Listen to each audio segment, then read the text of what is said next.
Now, it's Red Eye Radio. Gary McNamara and Eric Harley talk about everything from politics to social issues and news of the day. Whether you're up late or you're just starting your day, welcome to the show. From the Uniden America Studios, this is Red Eye Radio. All across the USA and around the world, we are Red Eye Radio. He is Eric Harley, and I'm Gary McNamara. Good morning, May 1st. Let us celebrate socialism and communism today. Or at NBC, as they call it, Monday. Monday, May Day. Jeez. Well, I think it was appropriate. We'll get to that audio cut. We'll get to our May Day audio cut. Yeah. Later on this hour. Mm-hmm. All right. And, of course, it comes from Bernie Sanders, who, by the admission yesterday, admits that he's a communist. Not just a socialist, but a communist. If you needed him to. Well, I mean, I really was no doubt. Where am I going to go on my honeymoon? Let's go to the Soviet Union. When James Carville is screaming, that guy's a communist. That's all you need. Then Eric and Gary agree with James Carville. Yeah. Well, James Carville agrees with Eric and Gary. Okay, on one issue. I'm sure we said it long before he did. On one issue. We agree with the serpent. Yeah, James finally came around when there was, I don't know, I guess a real threat of the guy being the nominee. I didn't ever see that as being real, but apparently Carville did. My favorite James Carville experience. Mm-hmm. There we are. I'm in Philadelphia, 2000. Yeah. Republican National Convention in 2000. Right. And so going from the hotel to the arena where it was being held. Yeah. And so it was in the morning, and we're on a trolley. Now, every hotel room in the downtown area was taken up by Republicans, because it was a convention. Right. So in the morning on the trolley, everybody, was from the convention. Mm-hmm. So there we are. We come up to this right in the middle of downtown.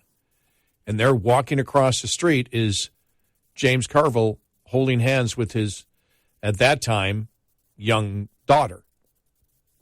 Yeah. Probably 5 or 6 years old. Mm. And people spotted Carville first. There's Carville, let's go. And they all go to scream something at him, and they see the kid, and they all go, oh. And they say, and then they scream something at the kid instead. No, they said, oh, beautiful child. They all yelled, we're all Republicans, but beautiful child. And he said, thank you very much. And then very nice. It was very nice. Socialist you have there. Daddy, what's a socialist? He did say that a couple of years ago, remember? About Bernie? Yeah. Yeah. Remember how angry he was? Oh, no. We got a communist! That's my point. If Carville's screaming, that guy's a communist, then we're pretty safe. I do want to play this audio cut because we didn't get a chance to play this, and we've been playing a lot of audio cuts today because so much happened. So many different interviews being done. But I want to play this one just because this was Vivek Ramaswamy, Republican presidential candidate, on Meet the Press. Now, remember, he's a biologist. He's a Harvard biologist. Mm-hmm. And Chuck Todd wants to talk gender and sex with him. All right? So here we go. All right. Let's play this. But below the age of 18, I think it's perfectly legitimate to say that we won't allow genital mutilation or chemical castration through puberty blockers for the purpose of gender transition. But how do you know it's that? Again, how do you know, are you confident that you know that gender is as binary as you're describing it? Are you confident that it isn't a spectrum? I am. Do you know this as a scientist? Well, there's two X chromosomes if you're a woman, an X and a Y. That means there's you're a a man. lot of So there's a scientific biological basis research for out this. there. There's a lot of scientific research out there that says gender is a spectrum. Chuck, I respectfully disagree. Gender dysphoria for most of our history, all the way through the DSM-5, has been characterized as a mental health disorder, and I don't think it's compassionate to affirm that. I think that's cruelty. When a kid is crying out for help, what they're asking for is, you got to ask the question of what else is going wrong at home? What else is going wrong at school? Let's be compassionate and get to the heart of that, rather than playing this game as though we're actually changing our medical understanding for the last 100 years. I go back to this. If a parent is dealing with a child that has these, that may have these issues, trust me, the last thing they want to do is consider something like this. But if that is what they think could help their child pursue happiness, or they're not to kill themselves, why take away that option? Again, why shouldn't it be up to the parent? So part of why parents now suddenly feel that way, let's ask ourselves that, Chuck, is we've created a culture that teaches parents that they're being bigoted or that they're bad people if they don't actually take those steps. So part of what I think is, listen, gender dysphoria, for the rare few people who have suffered it, is a condition of suffering.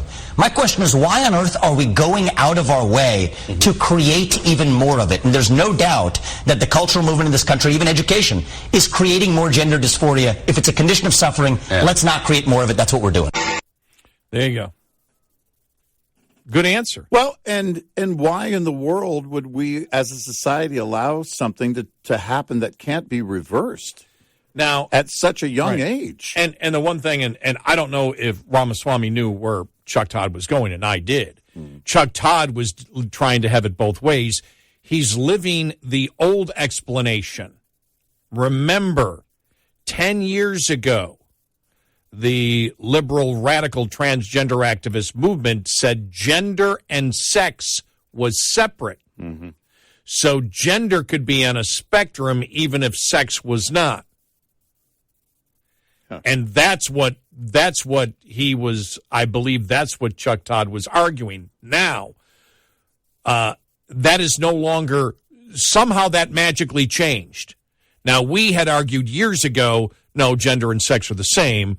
The radical transgender movement back in the late 70s started to redefine the term gender. Gender used to be sex. And then it didn't become sex so they could make their argument for like a 30-year period.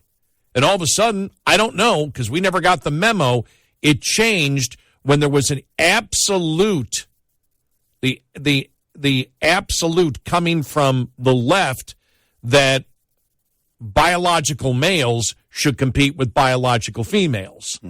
Because at that point, what they were saying, gender is sex. Yeah. Right. And that's what I would have corrected Chuck Todd and go, well, wait a minute, you're talking about the old one where you've got social scientists. Again, you've got social scientists saying gender, their thought process may be on a spectrum, but the actual biological sex is not. But now, because the left wishes for men to play against women, they are admitting that their belief is gender is sex. And then you win the argument at that point, because that's where they've gone. Right. Yeah, and, you know, they do think they're winning, but they're not. They're not winning with the American people. They're not winning on this surgery, genital mutilation surgery, with anyone. What they're saying is, we're going to do it so the child doesn't commit suicide. Yeah, you just heard him use that right there. You just heard him say that. Chuck so Todd you're said admitting there is a massive problem here. That child, if you believe they are a threat to themselves or others, should have immediate medical attention, and it doesn't include elective surgery that is irreversible. I think that there's going to have to be, and this is what we have, we said all the time, the argument is really weak. And if Republicans will stand up, and just like Ramaswamy said, we've got compassion for anybody who thinks this. They're going through torture. That child is suffering. I don't have any doubt about that. That child is suffering. And we go back to Josh Hawley when he was interviewing the one professor from Berkeley. And he was asking the questions, you know, honestly, well, what is this? Are you saying that outside of women, men can get pregnant? And she said, well, just by asking that question, you're being transphobic. He goes, I'm being transphobic? I'm simply asking this question. No, this is actually violent speech. What do you mean violent speech? Because of your violent speech, we know that transgenders are more likely to commit suicide. He goes, well, you don't know that because of my violent speech. There's been no correlation between that. What you're claiming is that if I don't agree with a transgender, that will cause them to commit suicide. If that's the case, we have a huge mental health problem here. And you're claiming, because if your claim is right, that the natural curiosity to ask, well, wait a minute, what is this biologically? What are you trying to tell me? And are you saying that a man can get pregnant? And you're saying yes. And if I don't agree to that, that's violent speech, because if a transgender hears that, they are much more likely to commit suicide because they have 25%, and this came from the Berkeley professor, 25% try to commit suicide. Well, then you've got a huge mental health crisis here that isn't going to be solved by denying people freedom of speech or locking up people for not using the proper pronouns. You don't apparently seem to care about the situation that they're in. You're simply trying to enable their thought process. And as we found out, that's not the reason because somebody questions your pronouns that transgender commits suicide. That's bogus. Not. That's bogus to begin with. They're just using that as an initial argument that is now failing. And now they've got to backtrack to whatever they're going to backtrack to because that isn't working, and that's why it should be challenged.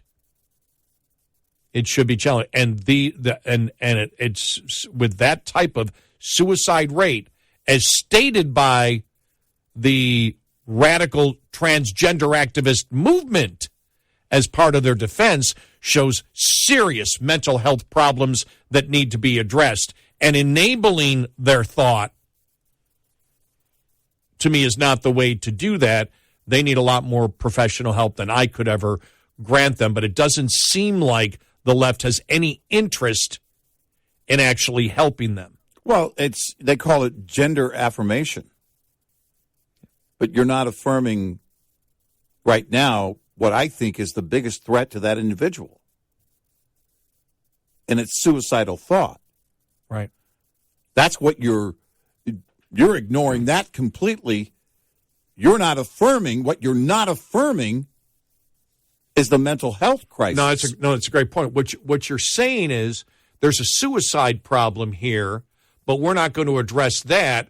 We will just affirm the gender ideology as if that is the only thing that is causing that there's a direct relation between the gender now could the gender affirming be causing the suicide? You don't know that. Right. Is it the enabling? Is it the enabling? Is it not enabling? Or does it have nothing to do with that? It is what's going on inside that person's head themselves, may be related to where they view themselves, on a gender, sex, male or female. Mm-hmm. That may be affecting it, but what is the actual core problem? You don't seem to have any interest in getting down to that. What is causing the suffering, and how can we let's focus on the suicide first before assuming that the affirmation will stop that suicide process. Right. But they have no interest in that. None. Otherwise, they wouldn't be saying, you just asking a question, a scientific question, a question out of curiosity is violence, and you're causing the suicide. And that's bogus. That's right. False. 866-90 Red Eye. Higher blends of ethanol at the fuel pumps, E15 specifically, have been in the news in recent weeks. First, the announcement in March that the Environmental Protection Agency allowed 8 petitioning states to have year-round E15 sales beginning in 2024. as EPA Administrator Michael Reagan told lawmakers recently. We tried to ramp it up in a timely fashion to have 2023 included. And while permanent year-round E15 will not take place in those states this year, EPA Friday announced the second consecutive year of waivers of summertime E15 sales nationwide, with the administrator citing the continuing impacts of the conflict in Ukraine for the decision. Agriculture Secretary Tom Vilsack, via press release, says the waiver is another example of the expansion of affordable fuel options for consumers. I'm Rod Bain reporting for the U.S. Department of Agriculture in Washington, D.C. This report is made possible by Cenex Roadmaster XL Premium Diesel and Citgo Lubricants. Get in touch with Red Eye Radio, toll free at 866-90-RED-EYE.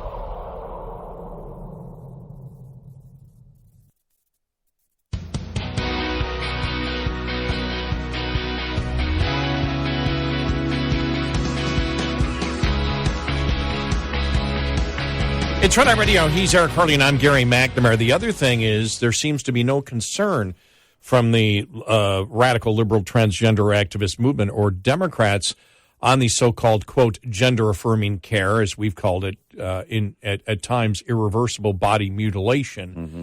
There seems to be no concern whatsoever about those who attempt to transition and then when they get to that point realize they've made a mistake and they're still children at that age, and the physical and mental damage caused to those children if allowed to do something like that. Right. That seems not to be a concern at all.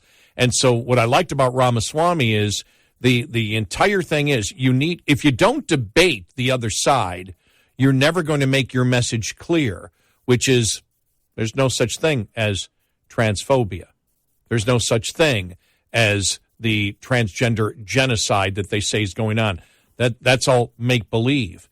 It is about compassion for children when they have, as they call it, gender dysphoria, and obviously some serious mental health issues with the number admitted by the liberal transgender activist movement of the number of attempted suicides. You have serious mental challenges here, mental health problems that need to be addressed before you start letting children make the decision as to what they wish to do. Right.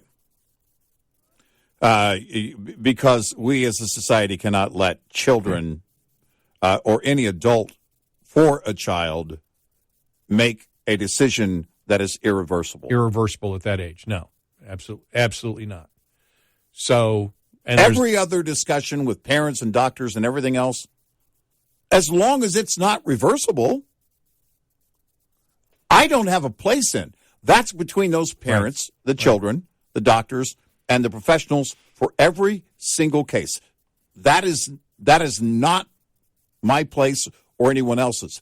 It is our place as a society.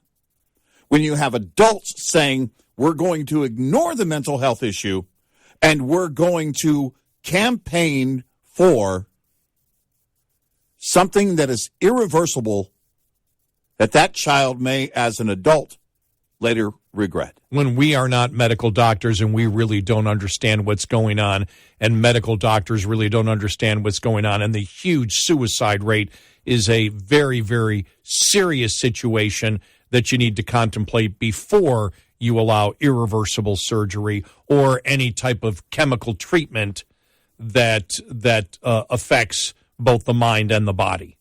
If, as an adult, they make that decision, then they can make that decision as an adult. Right. That is a reasonable position. And Ramaswamy had a great, because he hit both. He hit the science and he hit the compassion part of it. Yep. And that's what this entire thing is for. You have one side that wants to tap the brakes and not let any adult or child make that decision for a child to do something that is irreversible, and to focus primarily on the mental well-being of that child wherever it goes. It doesn't mean that you try and talk the child out of whatever. You're just with that child to help them figure it out. Tell me where that is radical. I'll tell you where. On the left.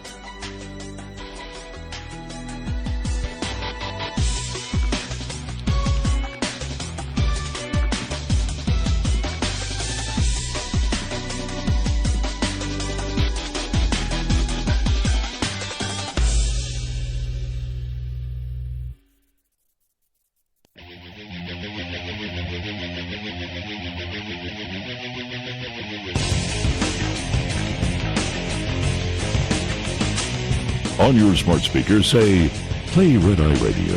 And, if you're really nice, she might. Red Eye Radio.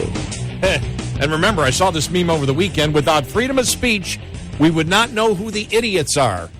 I like that.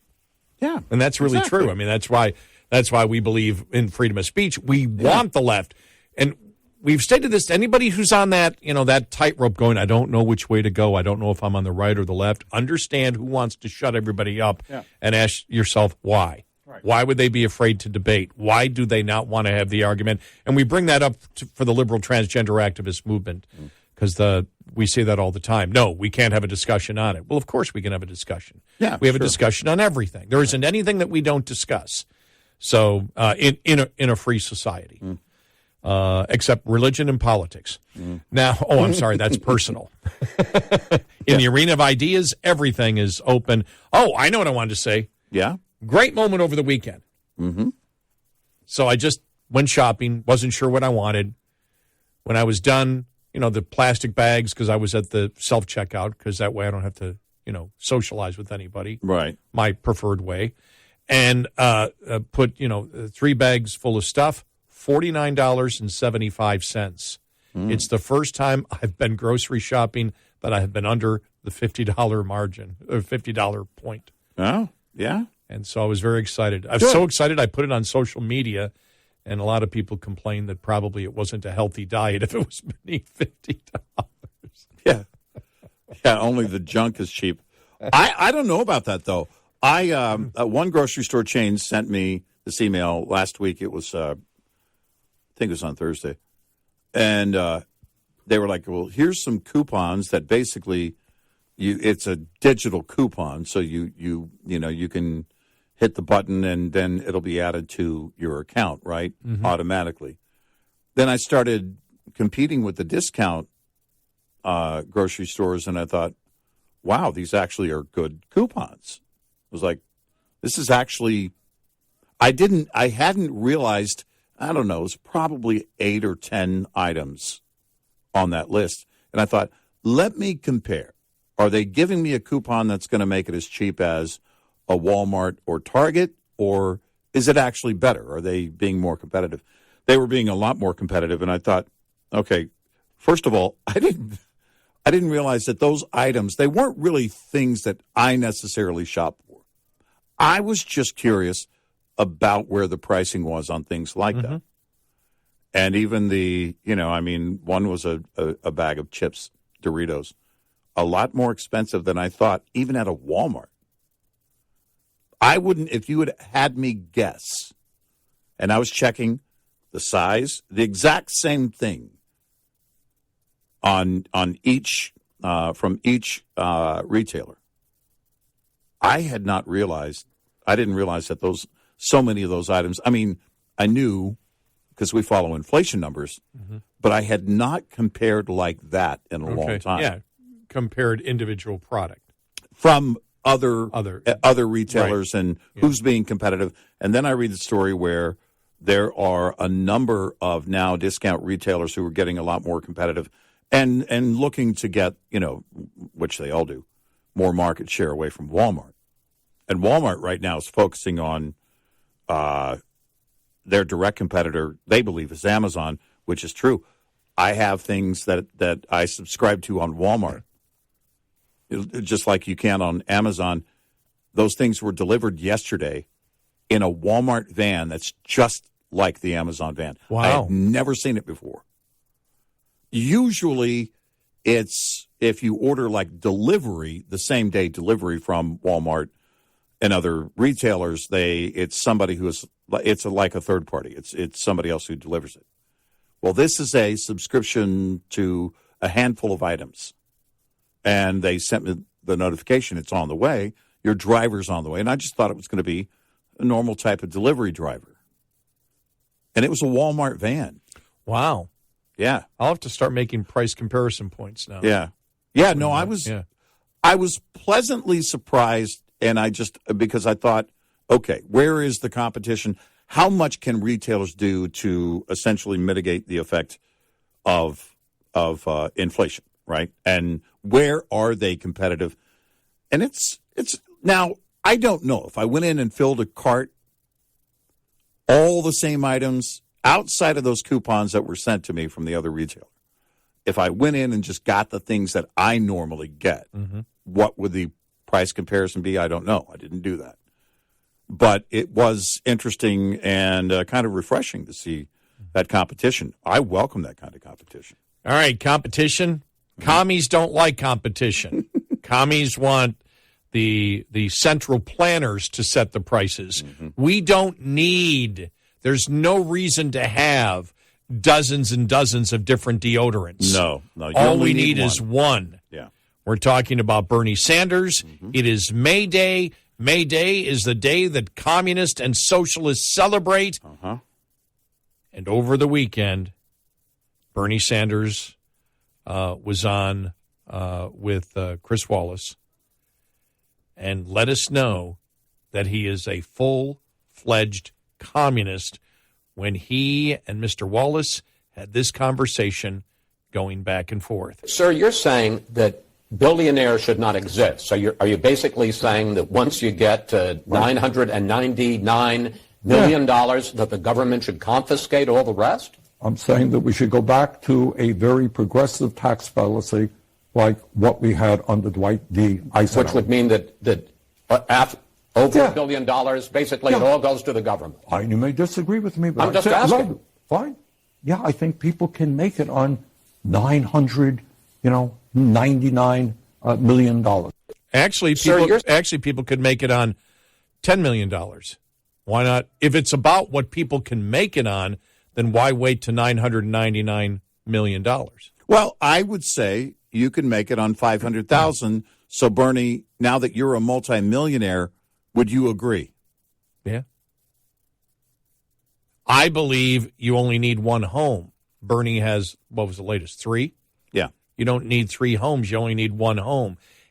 How do you decide once you set a number, what? But the fact is, if you did that, that would mean government would control the vast majority of capital. You could not have large corporations. No. You couldn't have, for example, an Amazon come to be. No. You couldn't have a Microsoft. Nope. You couldn't have any of these companies that were started by entrepreneurs could not exist.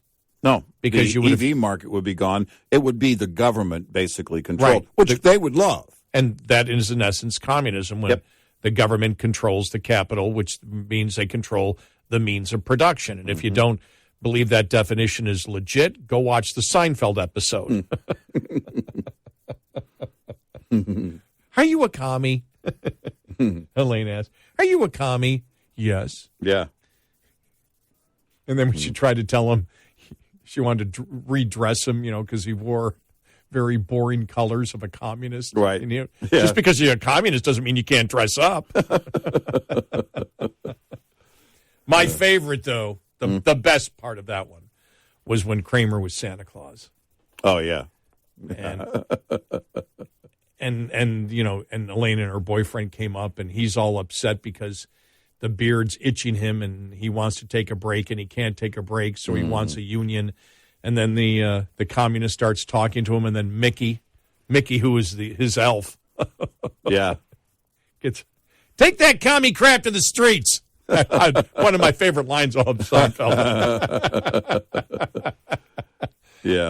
All right, and we do have, though, this is the best audio cut, not of today, but of the week or even the weekend. Yeah. But late last week. And this all has to relate to our Vice President Harris. And the word puzzle that she was involved in, word salad she was involved in last week, to let you know that it's being recognized all over the world. And when I saw this, I nearly spit up my coffee the other day because this anchor in Australia came to the exact same conclusion about Harris that Eric and I did last week. Well, Liz Storer, is Kamala Harris the worst communicator you have ever heard? Absolutely. Feast your eyes on this latest word salad from the Vice President of the United States of America. it's very important, as you have heard from so many incredible leaders, for us at every moment in time, and certainly this one, to see the moment in time in which we exist and are present, and to be able to contextualize it, to understand where we exist in the history and in the moment as it relates not only to the past but the future. What is this woman smoking? Weed. That's what she's smoking. She's smoking weed. Oh, man. Crikey. I don't know what kind of weed they have there. And it's legal. They can smoke all they want. Apparently, they need to maybe tone it down. Is not weed smoke legal? so much weed. Is it legal in Australia? I think everything's legal in Australia. I could be wrong about that.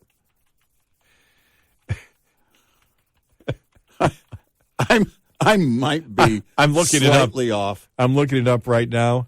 It remains illegal to buy, sell, or gift cannabis or smoke it in a public place. Right. That's only if you get caught.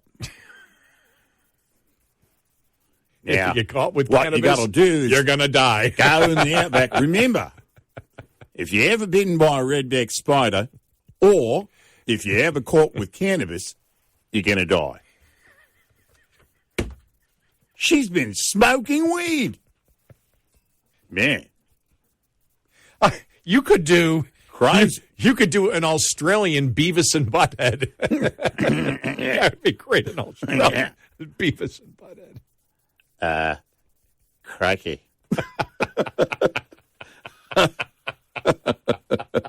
Yeah. Crikey. But even they see it. Yeah, they do. I mean, that's the pitiful part of every that's. Yeah, and there's been especially on Sky News in Australia. I mean, they're just obliterating this administration. I mean, they shake their heads, going, "What in the hell's going on with the United States?" It's really interesting to watch that. Yeah, it really is interesting because we're saying the exact same things. We've been saying it for a while, and this one's going to drive the world nuts. Senator Joni Ernst of Iowa on Sunday renewed her attack on the Biden administration and its recently announced plans requiring the U.S. military to move to an all-electric vehicle fleet by 2030. Now, we thought when this came out last week, when it really hit, that we were thinking, okay, they're talking about non-tactical vehicles. They can't be talking about tactical vehicles. We have not heard the Democrats say this is only for the fleet that is, for example, in the United States, that is, non-tactical in the military bases. But then again, if you look at it, overall, you would not want that. Everything becomes tactical if your country is invaded. Exactly. At that point. Right. So and that's how you have to view the military. You view the military that way. But she's been a staunch critic of the White House push for electric vehicles, which she says require lithium and cobalt, which are often mined and processed with slave labor in China or child labor in the Democratic Republic of Congo. Plus, the fact is we don't want to rely. Think about this, because the mind-boggling thing, it was Jennifer Granholm who said it, right? Yeah. When she said, God, I can't believe you people in Michigan voted her to be a governor at one point. What's wrong with you? No, but yeah, because your new governor is much better. Way to go. Okay. Great improvements. Okay, we're done. 866-90 Red Eye. We'll be right back with more Red Eye Radio with Eric Harley and Gary McNamara.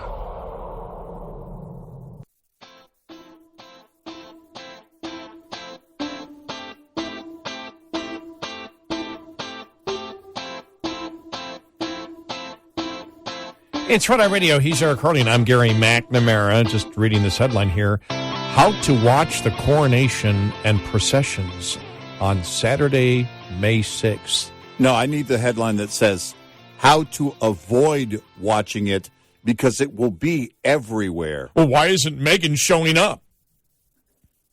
I mean, this bothers me as an American. What about the traditions?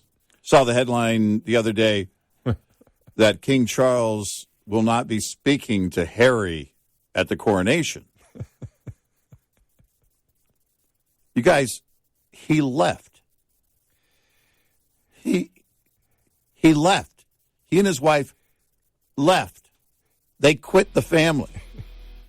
That's all you need there. I don't care if they talk to each other. I just want to know how to not watch it. I plan to go sit out in the middle of a field in Oklahoma. Can you actually quit a family? I haven't been able to. He's trying. Then he says, leave us alone. And don't forget our new Netflix series.